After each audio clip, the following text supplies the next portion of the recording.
Marli, seja bem-vinda. Olá, pessoal. Boa noite a todas e todos, todo mundo que está acompanhando aí na sala do Zoom, pessoal que está aqui presente na sala do CCV e quem acompanha também nas nossas redes sociais do comitê, tanto no Facebook, né? Hoje a transmissão no Facebook. Bom, esse é o Comitê Popular do CCV, a gente vai realizar hoje mais um debate, né? Indo para nosso sexto encontro. Temos feito diversos debates com temas, né, por um plano, por um programa em defesa da transformação e reconstrução do Brasil, né, assim como outras ações que esse comitê se propõe a realizar, e depois eu vou passar um breve informe da nossa última plenária que ocorreu nesse final de semana. Antes de passar aqui as maiores informações do debate de hoje, passar rapidamente alguns informes, né, como a gente tem feito nas outras semanas, sobre as atividades do CCV. Nesta semana, a gente dá prosseguimento ao curso Questões Atuais da Política Educacional, e a aula dessa semana, no sábado, dia 16/4, vai ser Organização da Educação Básica com Newton Bryan. Um outro curso que a gente tem realizado também é História dos Estados Unidos, uma introdução, que nessa semana a gente vai ter aula A Crise de 1929 e o New Deal, que vai ser realizado na quarta-feira, dia 13/4, com o professor Walter Pomar. Como eu já tinha adiantado no começo, no último sábado, aqui no CCV, a gente realizou uma reunião do Comitê Popular do CCV, né?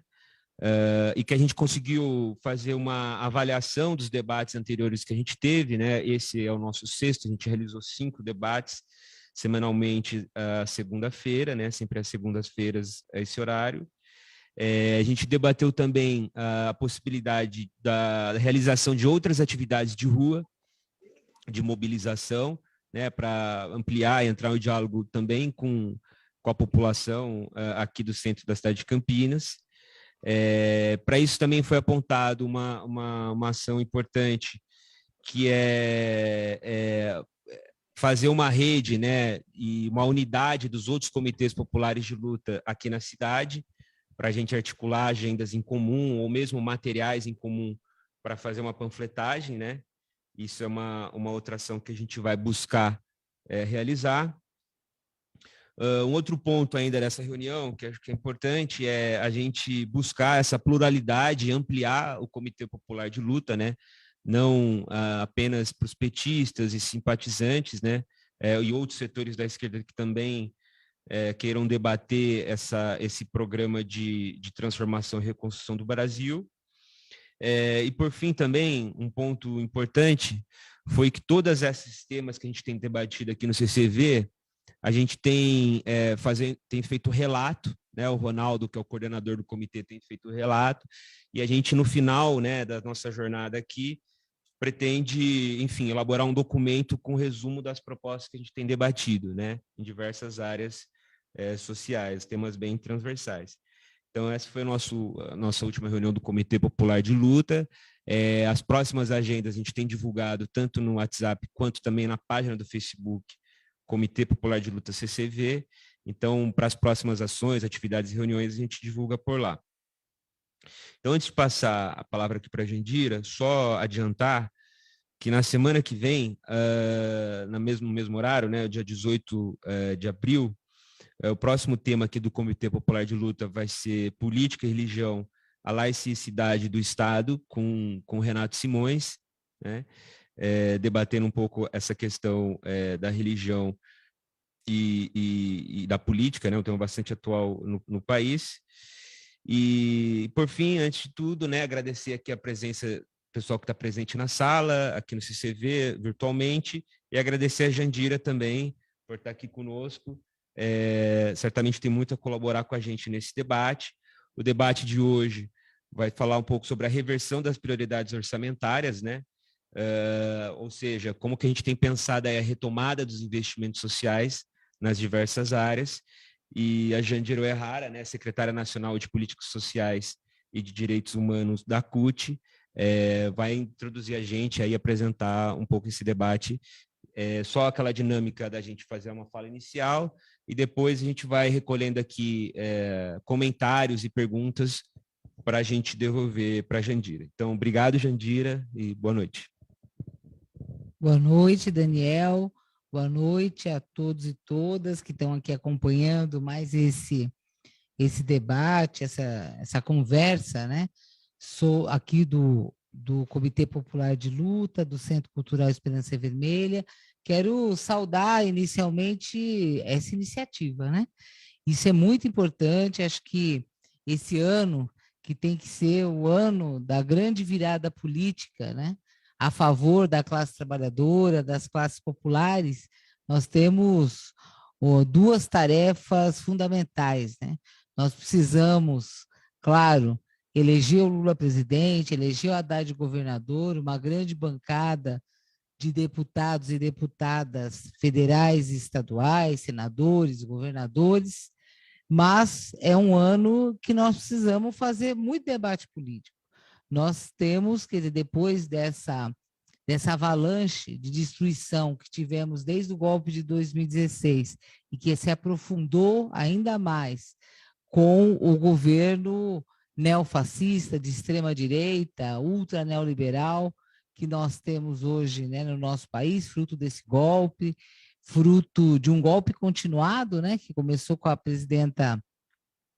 com o impeachment da presidenta Dilma, mas foi muito além, né, com a prisão, com os julgamentos, o julgamento totalmente injusto, ilegal, prisão do presidente Lula, o impedimento que ele concorresse às eleições de 2018 e a eleição fraudulenta aí do inominável genocida, né, que está aí na presidência do Brasil.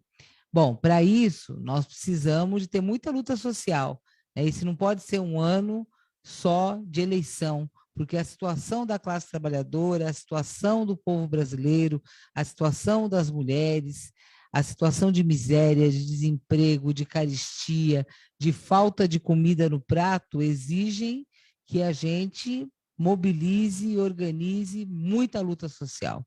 É no bojo de grandes lutas em 2022 que nós temos que chegar com a vitória do presidente Lula em 2023. E, ao mesmo tempo, nós precisamos fazer o debate do Brasil que queremos, né, de quais as propostas para a gente sair, né, dessa situação que nós estamos vivendo no nosso país, e para isso temos que fazer esse debate, que é esse debate programático, né? E que não é um debate simples, mas, ao mesmo tempo, ele tem que ser um debate que encante a maioria do povo, que encante a maioria da classe trabalhadora, né, para que a gente que veja uma perspectiva de futuro e de um futuro muito melhor, né, onde a gente comece com medidas emergenciais, né, que tem questões, quer dizer, que não podem esperar grandes reformas e transformações para que o nosso governo dê resposta, mas que também caminhe, né, para transformações, né, estruturais e profundas que essa situação, né, de situação do capitalismo no Brasil, que essa situação que está posta a maioria do povo brasileiro exige. Então, a nossa conversa aqui hoje é sobre orçamento, né? Eu queria começar mostrando, que eu acho que visualmente fica mais fácil, uma imagem de como é que foi, né, o orçamento em 2021. Como é que foi executado o orçamento? Concretamente, o que é que se fez com o dinheiro do povo brasileiro no ano de 2021? Dá para colocar a imagem? Que acho que fica mais fácil da gente...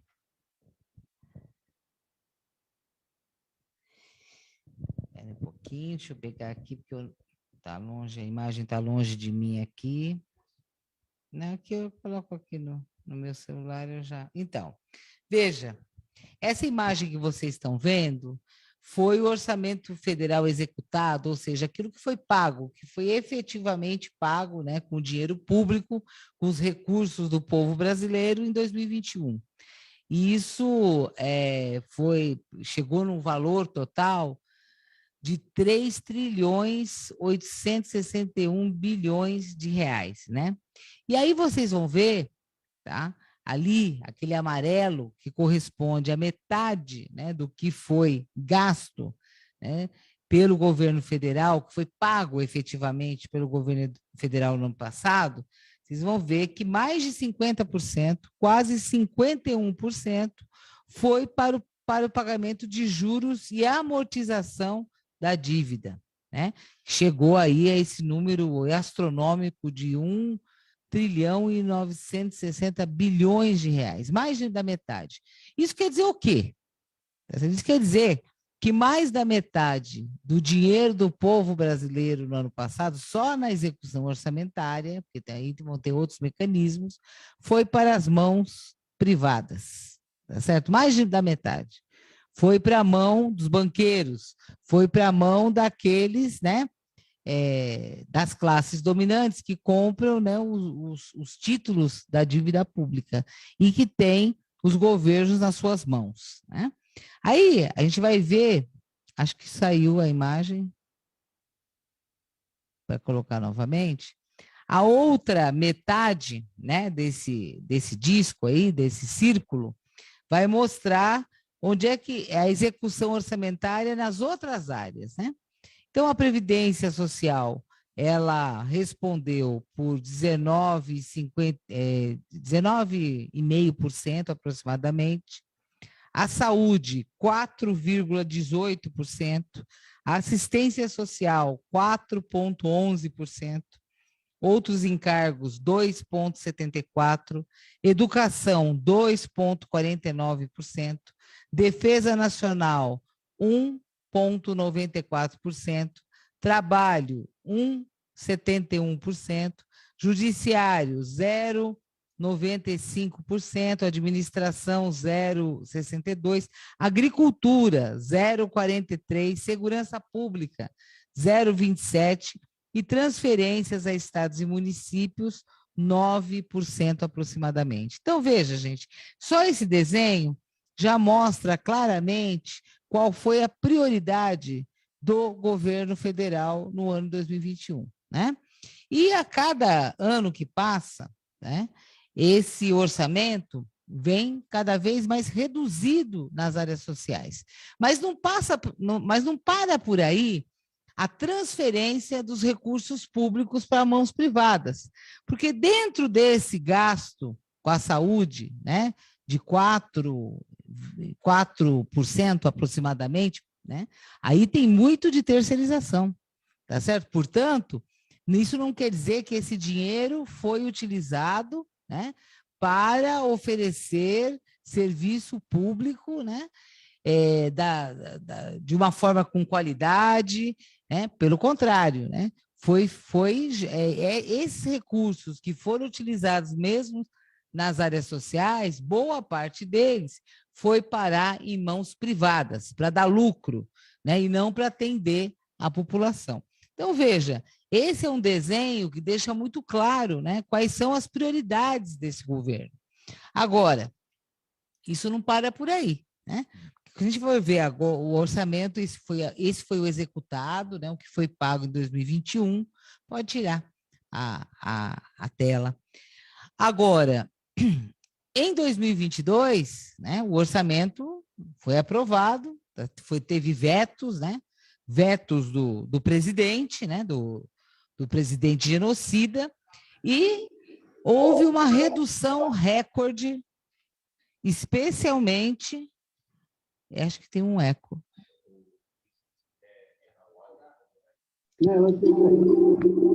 Então, pode continuar? Tá. Então, houve no orçamento aprovado no ano de 2022, né, uma redução recorde de investimentos, especialmente nas áreas sociais. Então, veja, se em 2021 já foi isso, 2022, com a crise ainda mais aprofundada, nós vamos ter uma situação, especialmente nas áreas sociais, né, de uma redução ainda maior dos recursos aplicados nessas áreas. E isso quer dizer, gente, aprofundamento da crise social, Por isso, volto a dizer que esse ano é um ano que nós precisamos organizar, participar e mobilizar para grandes lutas sociais, porque a crise múltipla, a crise que atinge todas as dimensões da vida das pessoas, né, ela vai se aprofundar. E o Estado brasileiro, quer dizer, cada vez, em vez de colocar mais recursos para isso, para atender a essas necessidades, especialmente nas áreas sociais, pelo contrário, reduziu ainda mais os poucos recursos que estavam sendo destinados para essas áreas tão importantes para a população.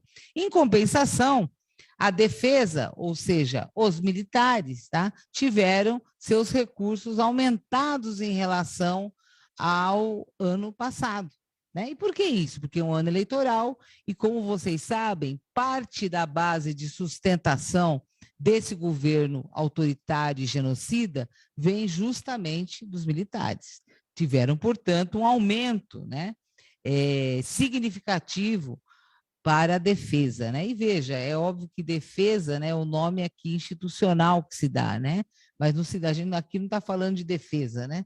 Nós estamos falando, quer dizer, de privilégios para essa camada que sustenta o governo do Bolsonaro. Bom, houve cortes também em áreas ligadas ao Ministério do Trabalho. Vamos lembrar que o Ministério do Trabalho, né, eles acabaram com o Ministério do Trabalho, né, transformaram numa secretaria, e depois, não por uma avaliação, né, dos problemas decorrentes, né,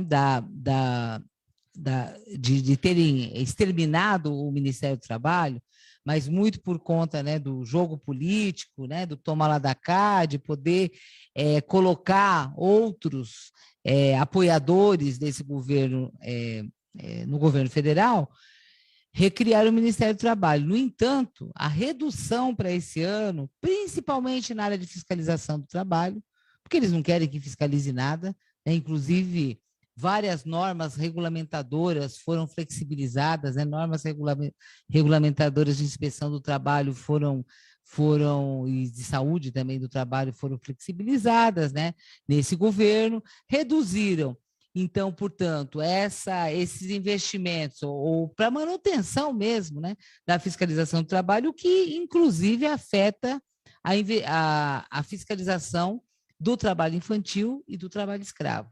Né?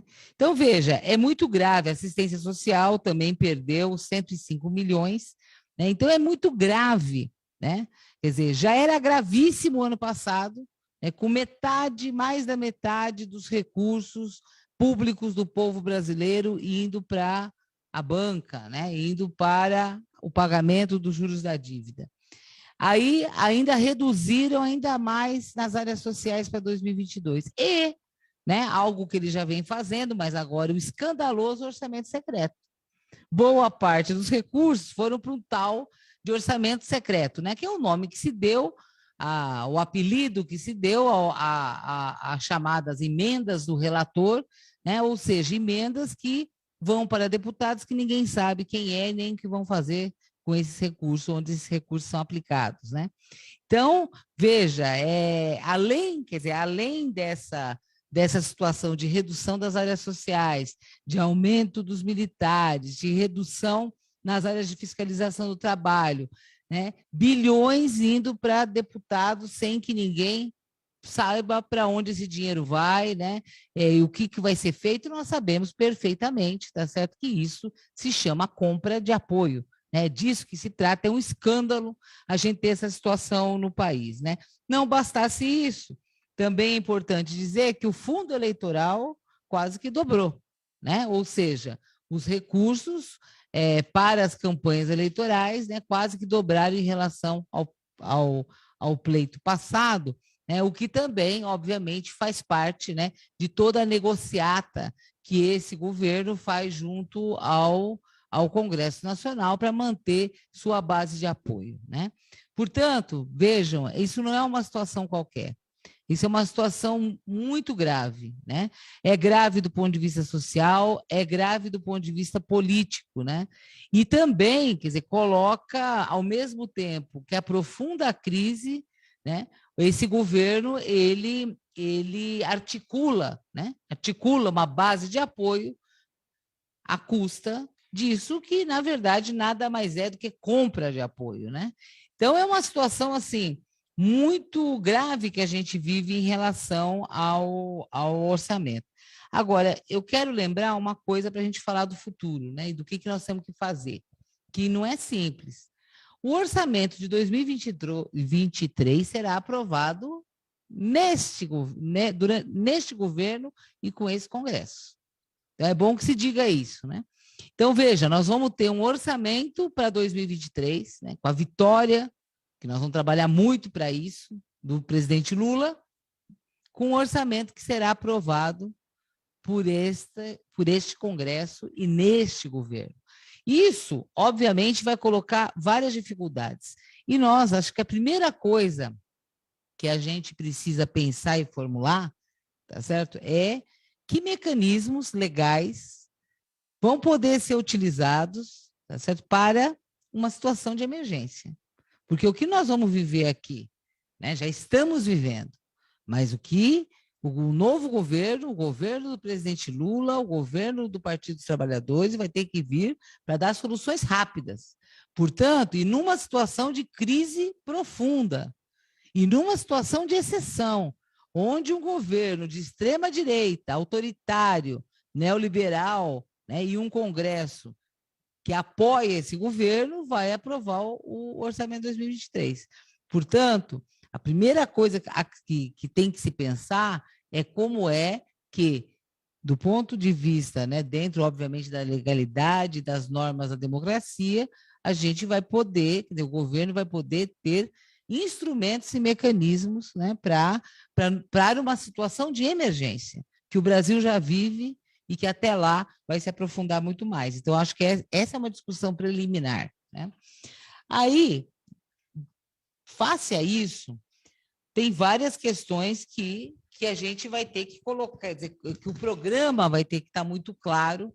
Eu queria comentar alguns mais relacionados ao tema de hoje, que é a questão, né, de como inverter as prioridades, né, educação, saúde, assistência, né, e outros.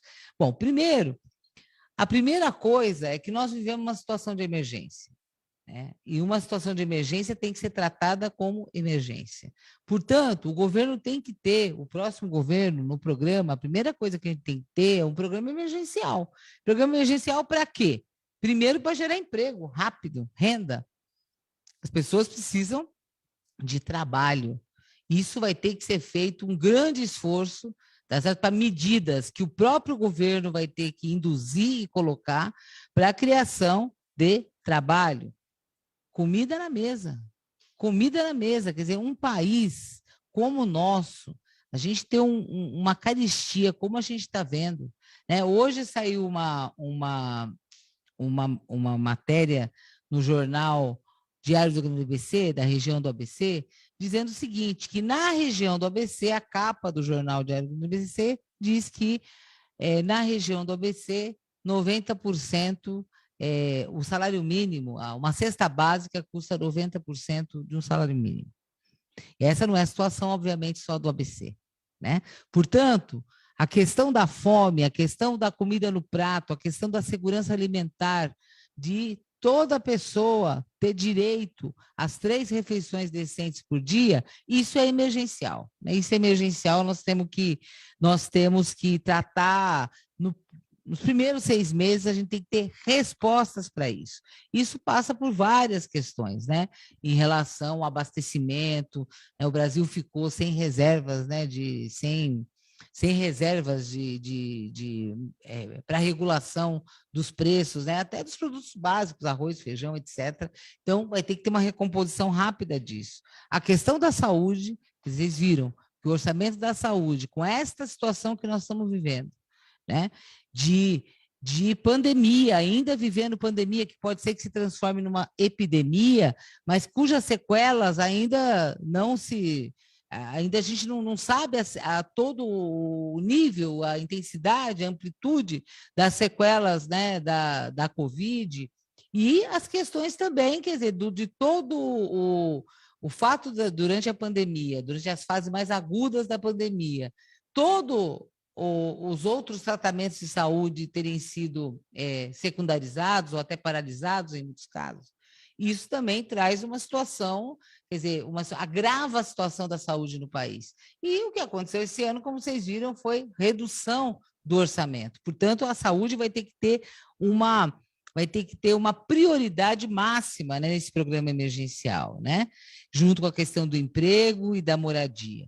Bom, questão fundamental.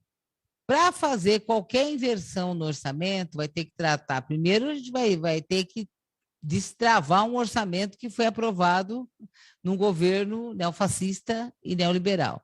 Segundo, quer dizer, e criar instrumentos para isso, né? Segundo, tem que ter a revogação da emenda constitucional 95. Se não houver a revogação da emenda constitucional 95, que congelou, né, os investimentos, como é que você vai dar vazão para toda essa demanda, né, que está reprimida e que é muito necessária para atender as necessidades do povo? Então, precisa disso, precisa revogar a reforma trabalhista e a terceirização sem limites, senão a gente não recupera emprego, né? Eles fizeram a reforma trabalhista dizendo que iam gerar 10 milhões de emprego. O que nós vimos foi o país com níveis de informalidade, de precarização, como nunca tivemos, né?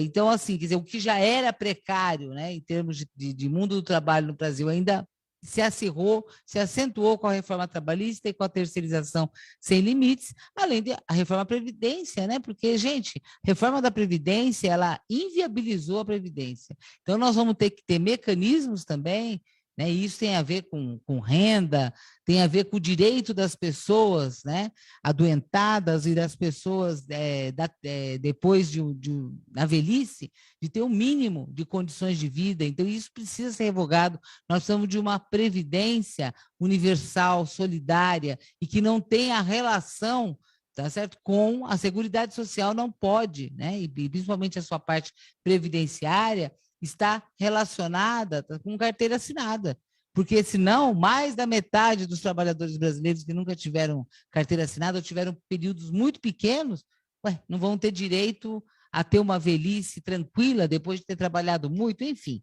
Mas essas são questões, né, mais estruturais, né? Para fazer tudo isso, gente, tem que ter dinheiro. E para ter dinheiro, vai ter que mexer com a questão da dívida pública, né? Precisa ter auditoria dessa dívida, precisa ter, quer dizer, porque não é possível o país continuar, né, pagando essa dívida indefinidamente, porque, segundo estudos, a dívida já foi paga muitas vezes, né? Então, e ao mesmo tempo, estabelecer imposto sobre grande fortuna, né? E outros mecanismos de taxação dos ricos. Um país onde 10% dos mais ricos tem 80% do patrimônio privado nacional, quer dizer, onde 1% dos super ricos tem a riqueza de metade da população brasileira, isso é a barbárie capitalista, né? Isso já não é nem o capitalismo normal, né? Normal de exploração dentro de certos limites, nós estamos vivendo a barbárie, né? Então, nós precisamos rapidamente ter legislação que sustente isso. O Lidine já me mostrou ali, que eu já falei, mais de 20 minutos. Então, colocando essas questões assim, prioritárias, né? Óbvio que a gente tem muitas outras questões do programa que tem que entrar, mas em relação à questão do orçamento e da inversão rápida, né, de prioridades, né, para o início, né, de um governo do PT, de um governo do presidente Lula, eu apontaria essas questões como fundamentais.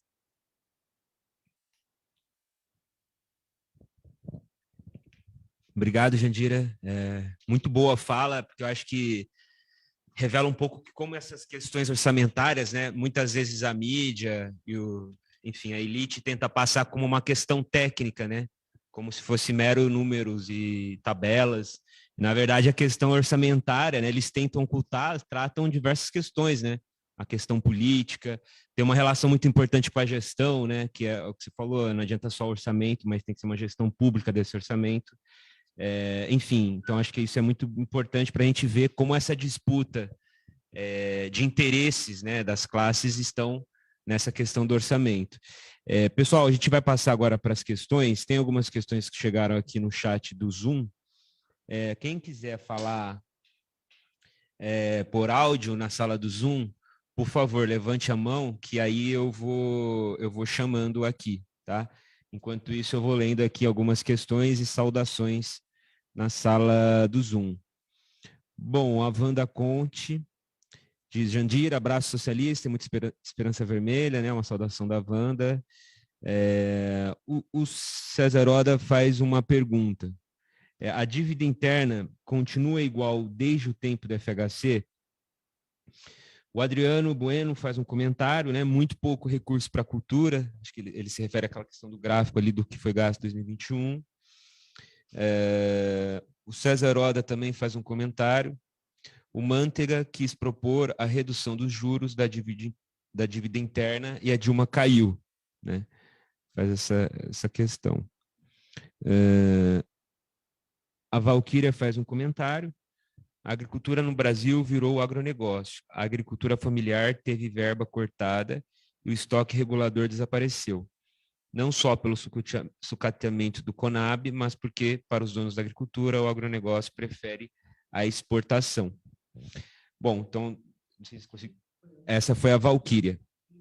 Qualquer coisa que você não conseguiu pegar, você pode me falar que eu retomo aqui. E agora o Ronaldo está com a mão levantada, então o Ronaldo vai fazer a intervenção por áudio e vídeo, se a gente conseguir enxergar ele lá, mas ele está com a palavra, Ronaldo. Boa noite a todos, boa noite, Jandira, boa noite, Daniel, boa noite, equipe técnica que nos ajuda.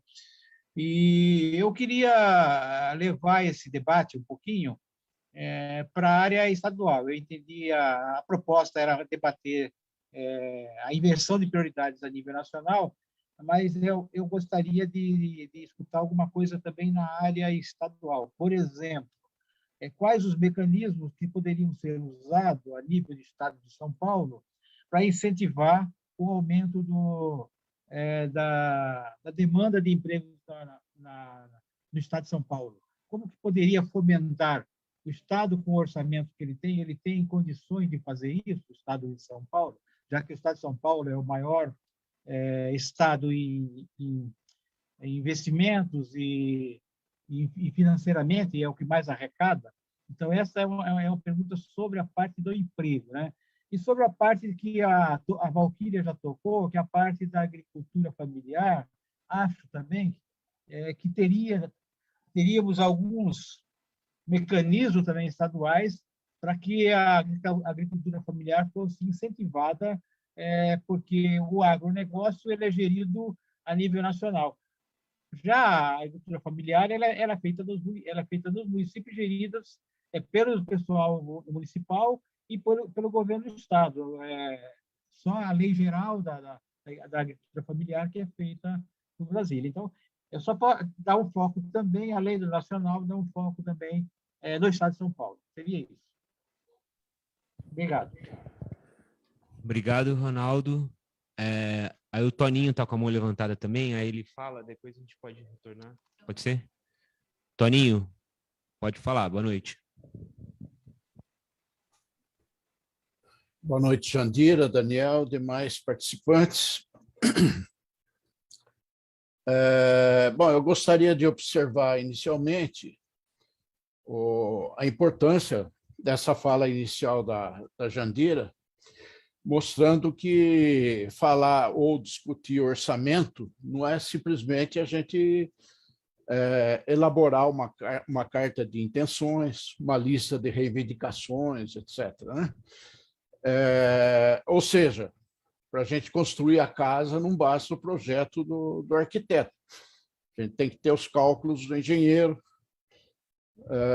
a gente tem que ter a gestão aí das finanças necessárias para cobrir o projeto, certo? E ela frisou muito bem onde está o nó górdio aí do orçamento, que é a dívida pública. Então, eu gostaria de fazer uma questão a respeito aí da dívida pública. A dívida pública, a gente sabe que os títulos do governo estão extremamente espalhados, né? Os bancos vendem para os pequenos investidores, tá certo? E teve uma outra pessoa que debateu esse assunto e que contestou a necessidade aí de uma auditoria em vista disso, tá certo? Mas eu gostaria de lembrar, não sei se a Jandira concorda com isso, gostaria de lembrar os estudos feitos pela Maria Lúcia Fattorelli, né? E que lança sérias suspeitas, não simplesmente para essas aplicações espalhadas pela população, mas recursos computados ilegalmente nessa dívida. E quando ela fez esse estudo, a dívida estava em torno de 4 trilhões, agora está bem mais, né? Em torno de 4 trilhões. Desses 4 trilhões, mais de 1 trilhão era proveniente de remuneração de sobras de caixa, que os bancos depositam diariamente no Banco Central.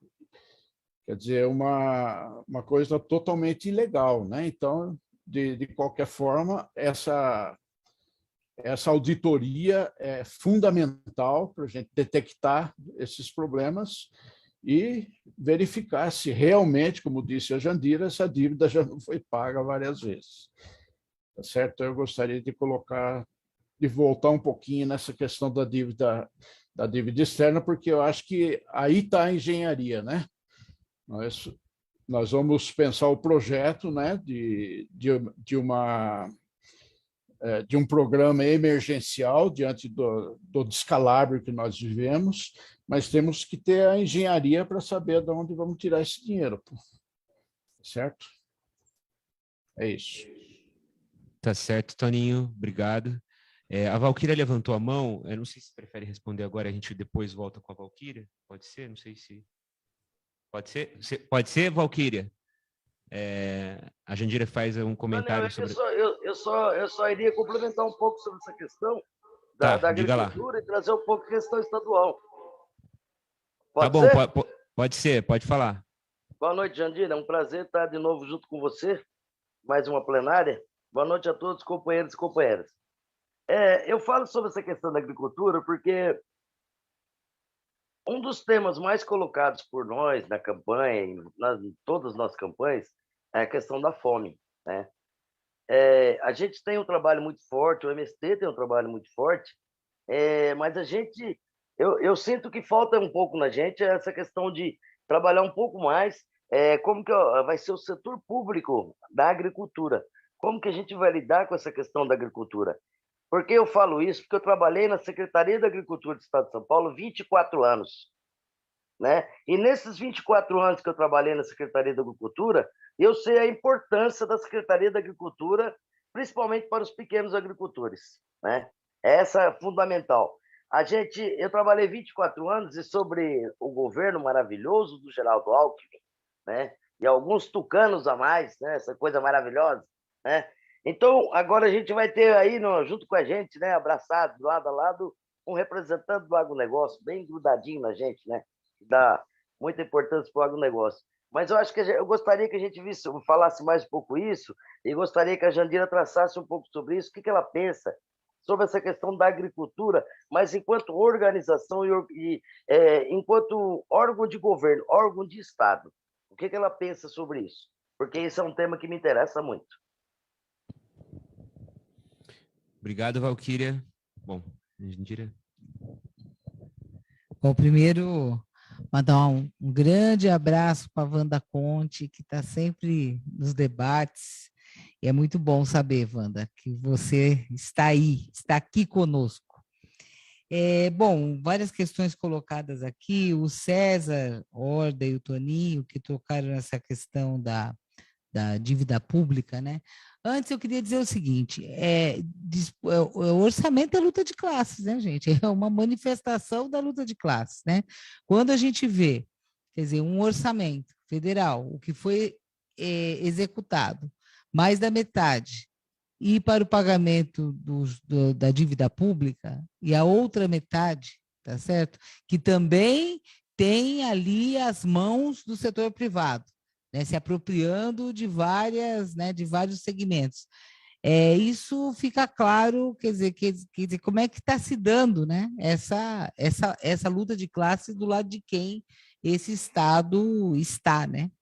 Então, em relação à dívida interna, eu, assim, por todos os debates, obviamente eu não sou nenhum especialista nisso, mas por todos os debates, né, que a gente acompanhou, né, especialmente dentro da CUT, né, esses anos todos, né, e também, né, de uma forma geral, por todas as leituras que a gente fez, eu acho que é necessário ter uma auditoria, né, que isso é fundamental que se tenha, né? Eu não consigo, esse que diz, não precisa ter auditoria por causa disso, disso, daquilo, eu acho que a auditoria, ela é necessária, fundamental, até do ponto de vista político, inclusive, né? Para que a gente possa, quer dizer, acumular para tomar as medidas necessárias, né? E quando o César colocou que o Manteiga, na questão da redução dos juros, né, da dívida, quer dizer, foi isso mesmo. Portanto, esse não é uma questão técnica, é uma questão política, né? É uma disputa que está colocada aí e é uma disputa dificílima. É por isso também que aí a gente, né, o que a gente vem repetindo, quer dizer, nós precisamos ganhar esta eleição com organização popular. Porque para fazer essas mudanças, né, nós precisamos da classe trabalhadora organizada e defendendo um programa, né? Por isso que nós temos que encontrar as formas de discutir essas questões, né, junto com o povo. Temos que ir conversar, sabe? Conversar com as mulheres nos bairros, conversar com os desempregados, conversar com os camelôs, conversar com todo mundo, onde a gente puder, né? Dessas questões que são questões cruciais aí para o próximo período, né? E é isso, quer dizer, se a gente não tem uma sustentação popular, né? Nós precisamos eleger muitos deputados, deputadas, né, senadores, senadoras agora. Se não tiver organização popular, né, para poder impulsionar essas mudanças, apoiar o governo, né, na hora que ele, quer dizer, coloca uma medida como essa, né, que lá na época da Dilma, né, que isso, quer dizer, que tenha sustentação, né, sustentação da classe trabalhadora. Então, é muito importante, não são temas simples, né, de debater, mas é preciso que a gente queira fazer isso, que o partido queira fazer isso, que a gente faça isso nos comitês e que, principalmente, que o governo queira fazer esse enfrentamento e também, quer dizer, coloque as condições para que a gente possa lutar por essas mudanças, né? Adriano colocou a questão da cultura, né? O orçamento da cultura é um orçamento pífio. Agora, esses governos são governos inimigos da cultura. Tem uma questão que tem me chamado muito a atenção, principalmente depois desse período da pandemia, eu tenho conversado muito sobre isso com o pessoal da cultura, é que a pandemia ela trouxe à tona uma questão fundamental, né? Que é o artista, quem faz e quem produz cultura como um trabalhador. A pandemia escancarou isso, né? E, nesse sentido, eu acho que a gente tem assim, condições para ter um avanço político muito grande na área da cultura no próximo período, né? Primeiro que essa situação toda acho que trouxe um processo de conscientização maior, né? Das pessoas que fazem, né, a arte e cultura no Brasil. Né? A Lei Aldir Blanc, ela foi um baita avanço, né? E ela agora se tornar uma lei, né? E não, né, só um programa, assim como a Paulo Gustavo, eu acho que nós vamos ter uma condição, primeiro, discutir a cultura como trabalho, e os direitos, né, que esses trabalhadores e trabalhadoras, né, do fazer cultural têm. E outra é discutir mesmo a questão da cultura, né, e não só retomar, né, programas, Cultura Viva e outros, né, que vinham nos governos Lula e Dilma, mas especialmente olhando para essa nova realidade, para essa experiência dolorosa que a pandemia trouxe, mas que a gente tem que tirar daí muitas lições, especialmente de organização também, política mesmo, né? E de avançar nas reivindicações, né? De orçamento para a cultura e de direitos, né? Para quem produz e quem faz cultura nesse país. Então, acho que essa é uma questão importante. Então, a Valquíria, né? Que eu fiquei... quem mais? Teve mais outra pessoa que falou também sobre a questão da agricultura familiar. Então, bom, isso. Então, acho que essa é uma questão, assim, não tem combate à fome sem que a gente tenha uma política em relação à agricultura familiar. E essa política, né, ela precisa, quer dizer, ela envolve assistência, financiamento, né, envolve o escoamento e a compra. Né? Compra. Acho que nós temos que avançar, quer dizer, o Estado, né, precisa avançar nessa questão. Porque, veja, olha, no governo Lula, não me lembro exatamente o ano, mas quer dizer, foi feita uma lei em relação à merenda escolar, que 30% dos produtos, né, da merenda escolar tinham que vir, né, da agricultura familiar. Isso é importantíssimo, só que eu acho que isso precisa aumentar. E mais, a fiscalização sobre isso, porque aqui em São Paulo, eu estive numa conversa, no litoral, inclusive, com o pessoal da agricultura familiar, que me disse que existe uma rede de fraudes em relação a isso.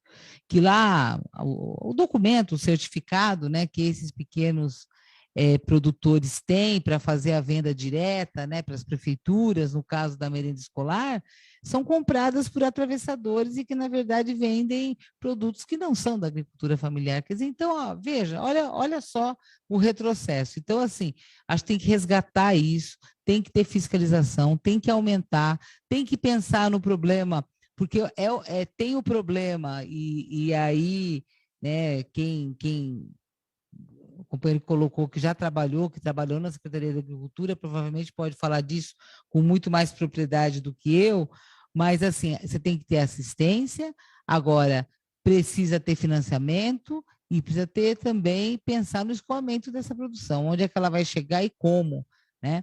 Porque a situação em que colocaram, né, os pequenos produtores, a agricultura familiar no estado de São Paulo e no país, vão exigir um investimento massivo.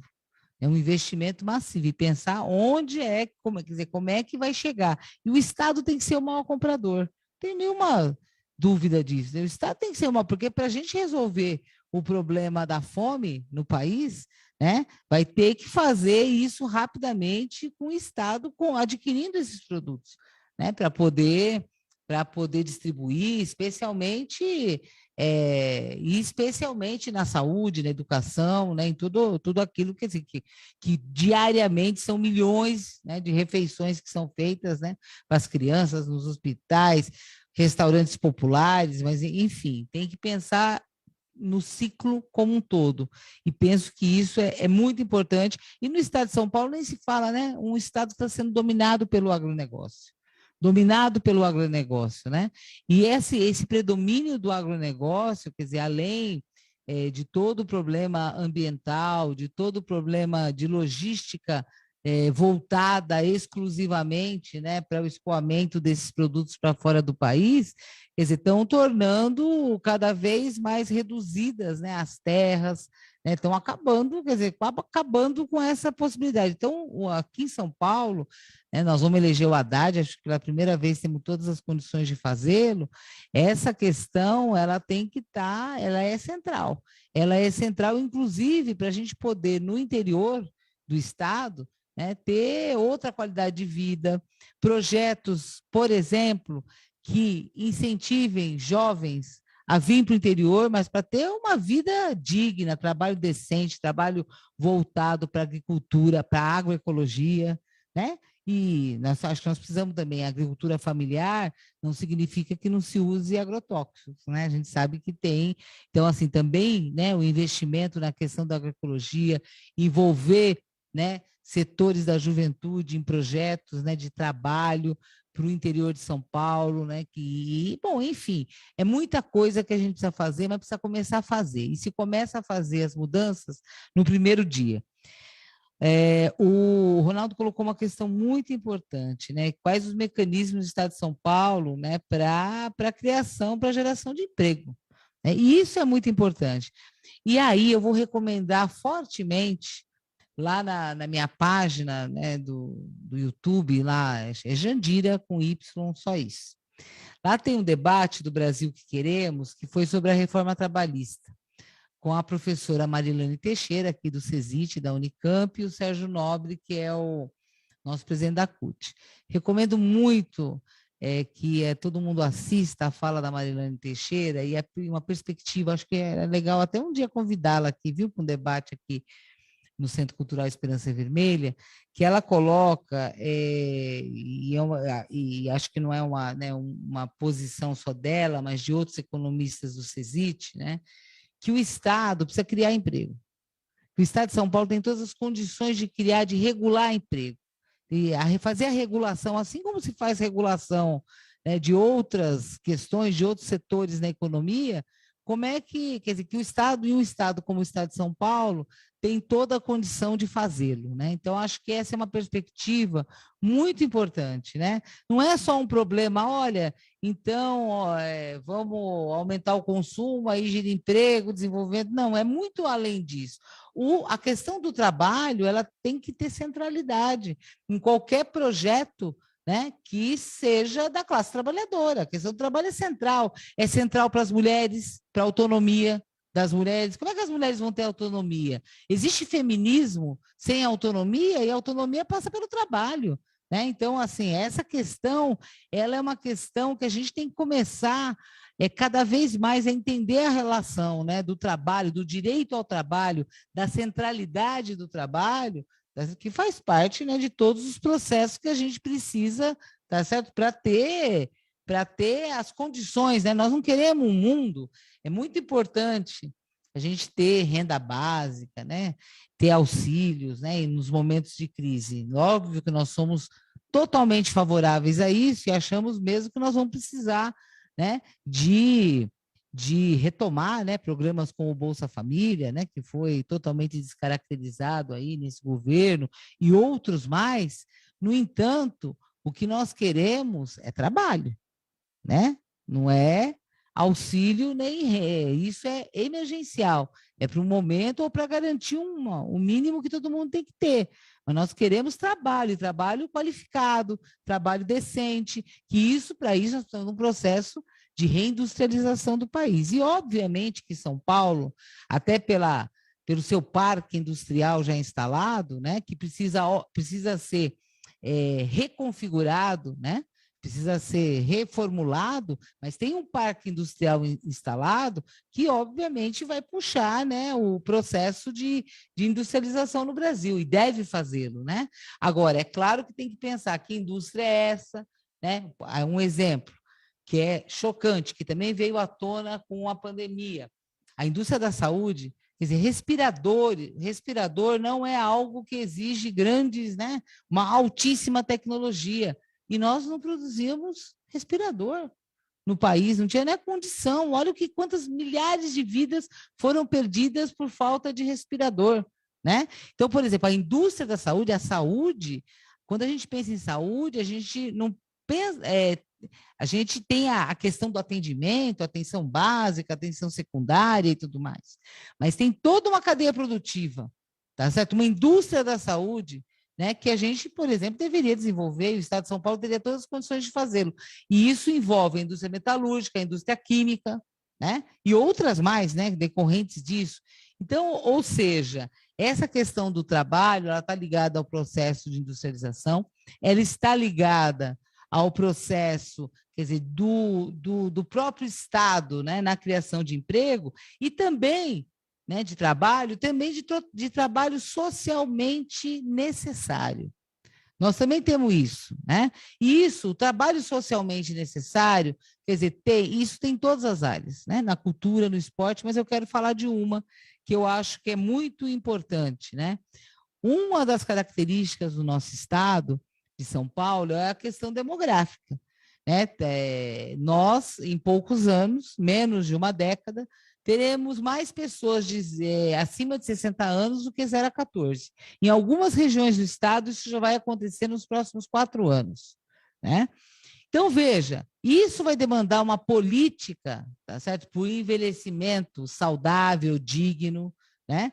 Que vai exigir, por exemplo, a formação. Eu já recebi um estudo, claro que a gente não tem, né, um estudo assim preliminar, que em São Paulo, em 10 anos, nós precisaremos de 400 mil pessoas que trabalhem com idosos, sejam como cuidadores, seja como agentes comunitários de saúde especializados, mais o pessoal, né, da área da saúde, com um olhar, né, um recorte, uma especialização, né, seja com pessoas da área do lazer, do esporte, né, para promoção de uma vida digna. Então, esse é um trabalho socialmente importantíssimo para uma maioria da população que vai se colocar nos próximos anos. Nós vamos querer que as pessoas vivam cada vez mais, mas as pessoas têm que viver cada vez mais e melhor, né? Então, nós temos que ter projeto para isso, né? Eu acho que o papel aí nosso no Estado, especialmente quem se coloca nesta tarefa, né, de assumir, né, na Assembleia Legislativa,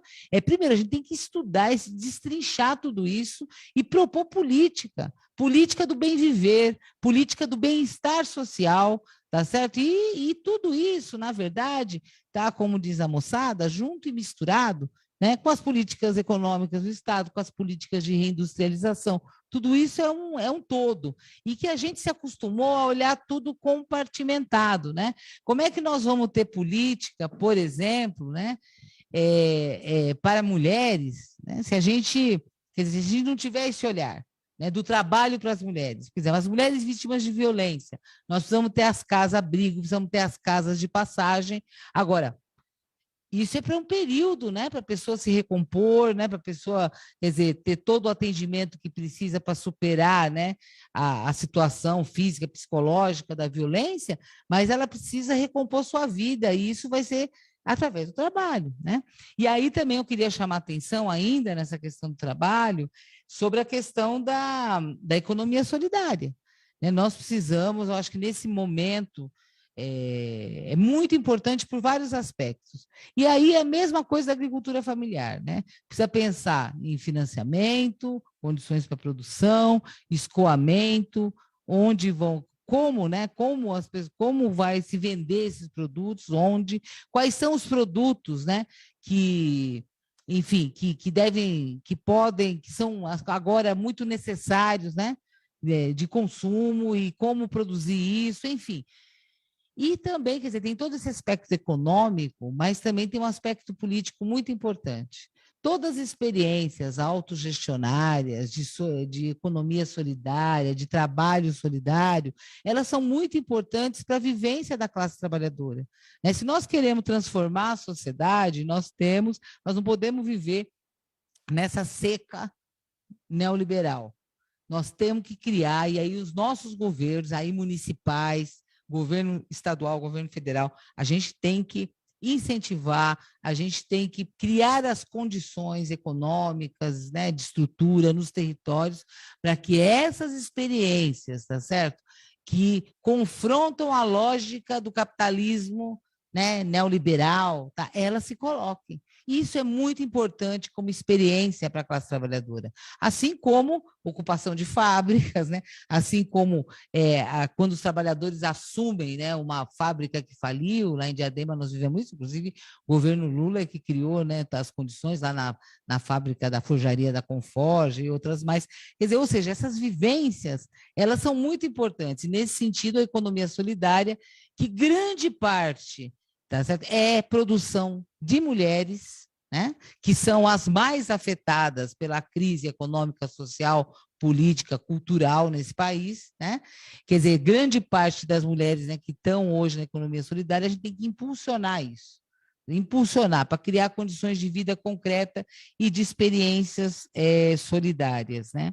E isso, Ronaldo, você tem toda a razão, tá certo? Isso é possível ser feito, e num estado rico como São Paulo, mais ainda.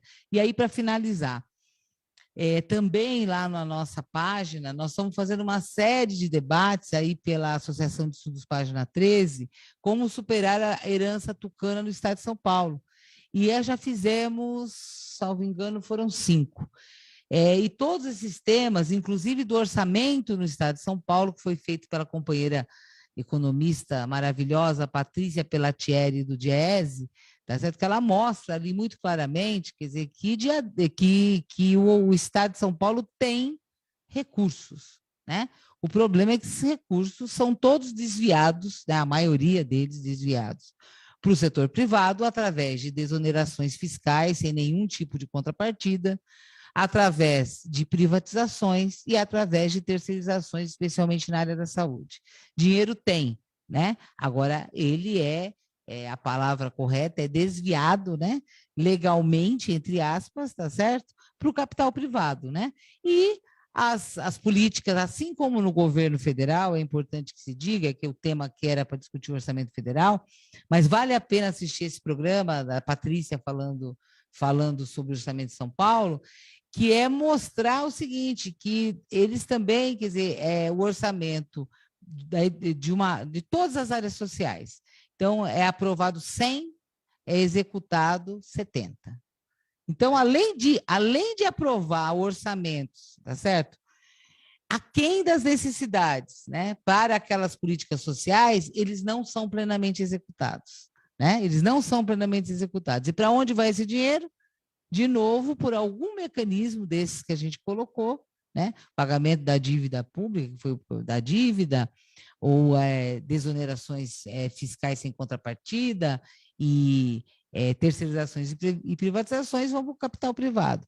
Então, eu recomendo fortemente para quem quiser conhecer mais sobre orçamento no estado de São Paulo, que assista. O primeiro programa está lá na nossa página e assista o que diz lá o Fausto, com o Fausto Augusto Júnior, né, que também é o coordenador técnico do Diese, que ele faz uma apresentação da economia do estado de São Paulo, e sobre orçamento especificamente, essa palestra da nossa companheira Patrícia Pellatieri, porque ali vocês vão realmente ter elementos mais concretos para a gente poder fazer essa disputa política, né, no estado de São Paulo e no país. Acho que é isso. Obrigado, Jandira. Tem um comentário aqui da Valquíria, né, acho que em cima do que você tinha dito, né, a política tucana para a agricultura é beneficiar o agronegócio. O Alckmin entende pra caramba disso, né?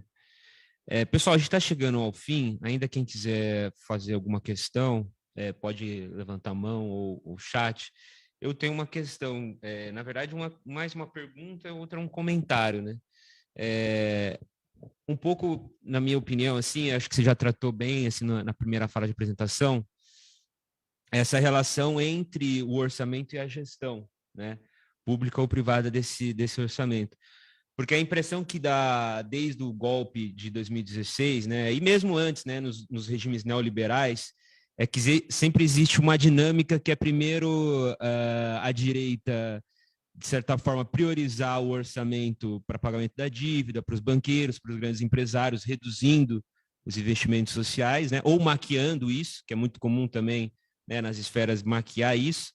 E logo após, quando faz esse tipo de ação, tem um processo de ataque aos servidores, né? E aí é a questão que eu estou querendo tratar da gestão desse orçamento, que é, por exemplo, a reforma trabalhista ou da Previdência. Eu acho que o Ronaldo trouxe bem isso também, que é como isso também implica nos entes, né, federados. Então, começa no federal, logo em seguida vai vir uma reforma trabalhista em São Paulo, depois em Campinas. Então, isso acaba sendo um ciclo vicioso que eu chamo, que é essa relação do orçamento e gestão. E em São Paulo, e aí eu vou retomar o exemplo da cultura, eu estava estudando o orçamento da cultura no Estado, e além do baixo percentual, né, que, enfim, segue até o nível nacional, cerca de 0,4%, 5% do PIB estadual vai para a área da cultura. Quando você pega esse 0,4%, 0,5%, 80% é para pagamento de OS. Então, logicamente, uma dinâmica de privatizar esse recurso. E aí você pega as OSs, dentro das OSs, né, você vai ramificando, dentro das OSs, grande porcentagem desse orçamento é para pagar os grandes gestores, que são poucas pessoas, que geralmente são pessoas ligadas à área da cultura, os mais lobistas, empresariais, e aí poucos vão para pagamento desses trabalhadores terceirizados, né, das OSs, que tem um grande rotatividade do trabalho, né, implica em baixos salários. Eu mesmo falo isso porque eu quase fui contratado por uma dessas, em São Paulo tem diversos equipamentos nesse sentido. Então, assim, estou pegando o exemplo do orçamento, mas como ele está intimamente ligado com a questão da gestão, né? Então, assim, qual que é a sua opinião, ou pensar alguma política para o programa também de valorização da gestão pública, né, do orçamento, e aí uma política em valorização dos servidores? Essa é mais uma questão. E a outra, na verdade, é um comentário que eu, enfim, retomei aqui um pouco, que acho que você também trouxe muito bem na apresentação, da necessidade de um programa emergencial. E a gente tratou aqui também algumas propostas que têm um caráter estratégico, né? E aí, se a gente for pensar tanto para o caráter emergencial quanto estratégico, a gente precisa ser de uma ação rápida, né, para dar conta, e uma ação de embate. Por que eu estou querendo dizer isso? Porque mesmo os nossos governos, a gente viu algumas limitações na questão do orçamento, né? Infelizmente, uma porcentagem relevante era para a questão da dívida pública. Mesmo nos nossos governos, a gente tinha um problema não com essas questões golpistas postas, mas com a lei de responsabilidade fiscal. Então, a gente tinha já algumas limitações. Agora a gente vai assumir com outras tantas que você já tratou. E aí me preocupa ver dentro do nosso partido, ou da esquerda em geral, uma questão assim, que parece que é apenas um deslize, mas não é, que é trocar a palavra revogação por revisão, né? Porque eu acho que todas essas propostas que a gente está tratando aqui, que acho que tem que entrar no programa, elas por si só são fundamentais, mas para isso tem que ser revogadas as que já existem, né? Porque é elas que reduzem a nossa capacidade orçamentária. E me preocupa ver figuras do partido, figuras da esquerda, já fazer essa flexibilização da palavra revogação e para revisão. Então, assim, para a gente dar conta de todas essas tarefas emergenciais e estratégicas, você acha que é possível fazer isso sem revogar, apenas revisar todos esses projetos que foram feitos? Bom, acho que não chegou nenhuma pergunta, aí então vou passar a palavra para a Jandira, para ela responder essas questões que eu fiz, e também para fazer uma fala final, né? Agradecer novamente a Jandira, a todo mundo que está presente aqui no chat do Zoom e que participou acompanhando também nas redes sociais. Agradecer muito, foi muito importante. Como eu tinha dito, tudo que a gente debateu aqui, as propostas, o Ronaldo, que é o coordenador do comitê, está anotando para a gente depois apresentar esse documento, né, como uma forma de colaboração mesmo para o programa de governo que a gente pretende construir. Isso. Então, Daniel, acho que você tocou numa questão muito importante, que é o problema da gestão do Estado, né, nas mãos privadas, né? Isso acontece fundamentalmente, né, especialmente na saúde, na cultura, no esporte e também já adentrando bastante a educação, né, através desse processo de terceirizações. Agora, veja, esta questão é uma questão que não é de agora, né? Vamos lá, 2001, a Lei de Responsabilidade Fiscal era de 2001. E somente no final do governo Dilma, que a gente começou a ouvir, bem no final do governo Dilma, as primeiras, o governo dizer assim, muito ainda de leve, que na área da saúde, né, e da educação teria que haver uma revisão dos limites da Lei de Responsabilidade Fiscal.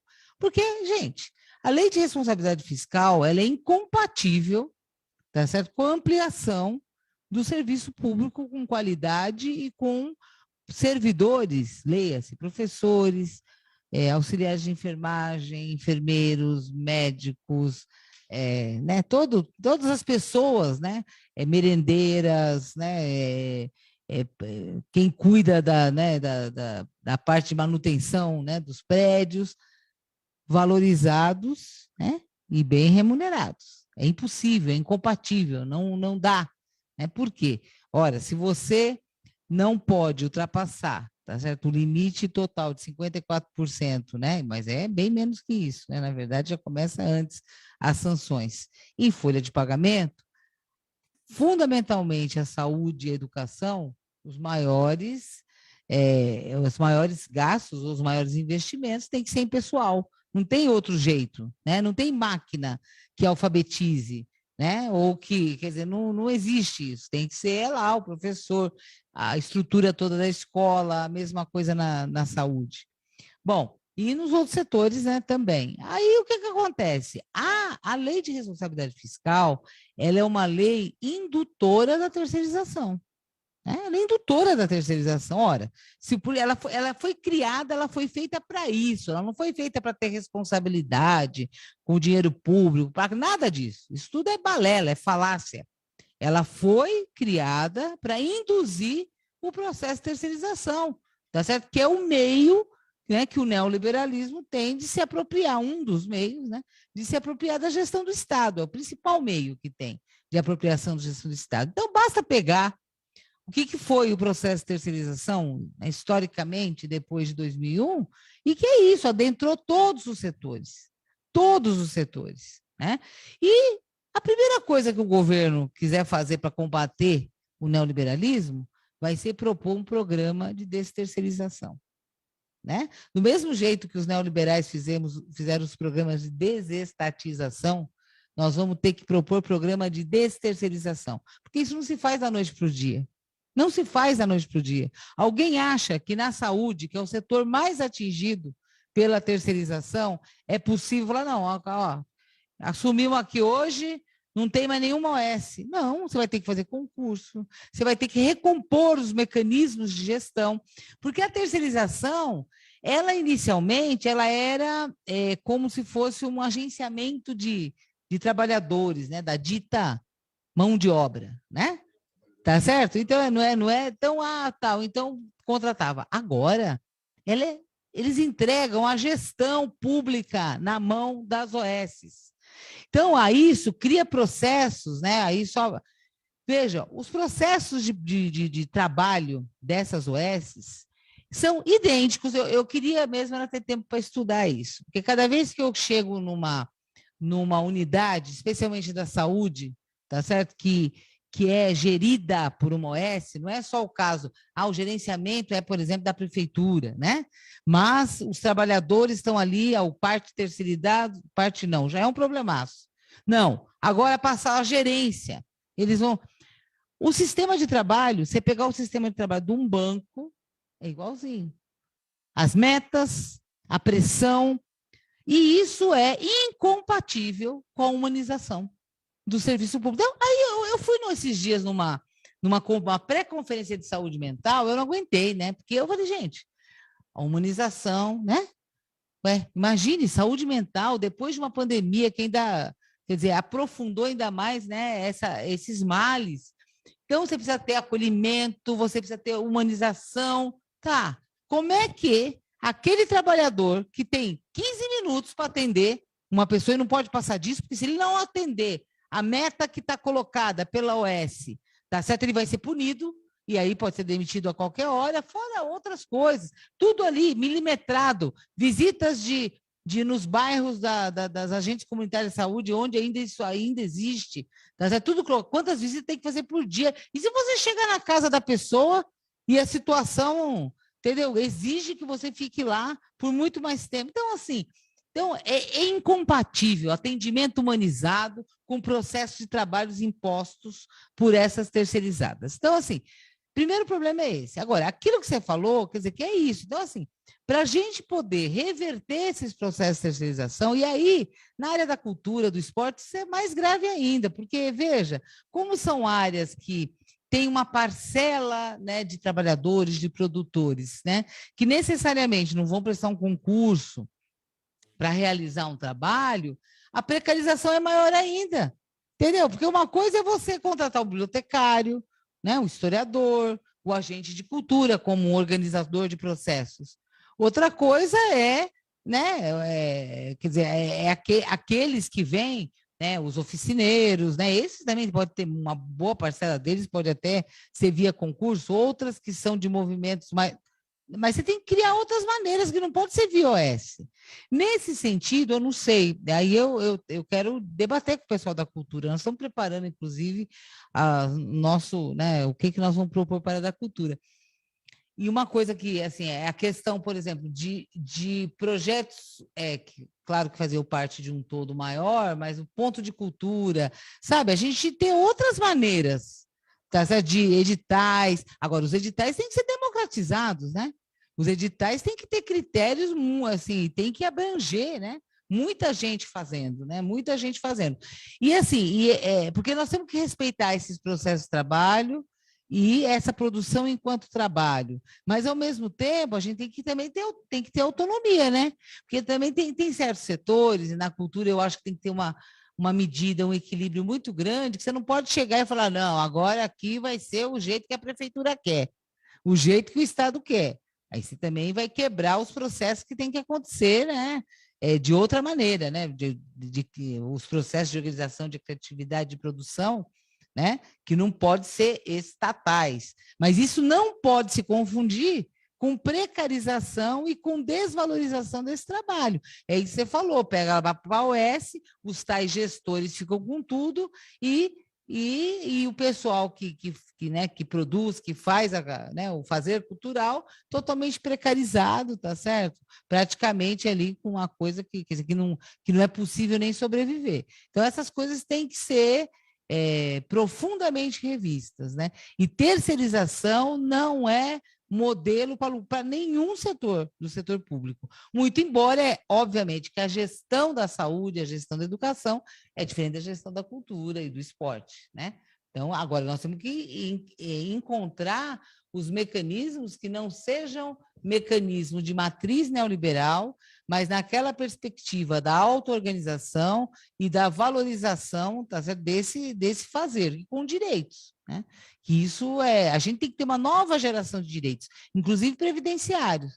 Os artistas trabalham a vida inteira, né? A vida inteira, trabalhando, fazendo. Chega, fica velho, e aí ninguém tem direito a nada. No máximo, quando tiver 70 anos, vai lá ter 65, o benefício de prestação continuada, e que é um benefício, né? Não é um reconhecimento do trabalho que fez a vida inteira. Então, nós temos que ter, quer dizer, reconhecer esse trabalho, né? E esse trabalho tem que gerar direitos, né, para aqueles que não tiveram carteira assinada, mas que trabalharam a vida inteira, que são a maioria do povo.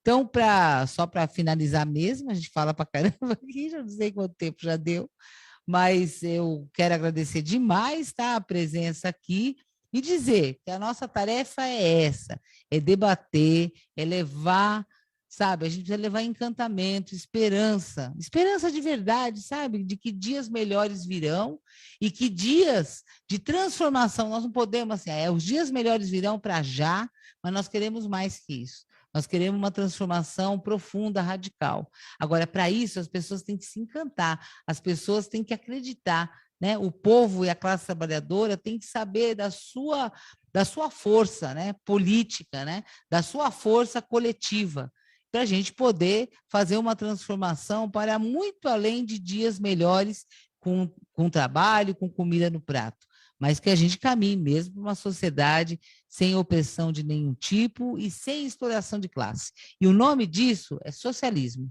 não tem outro.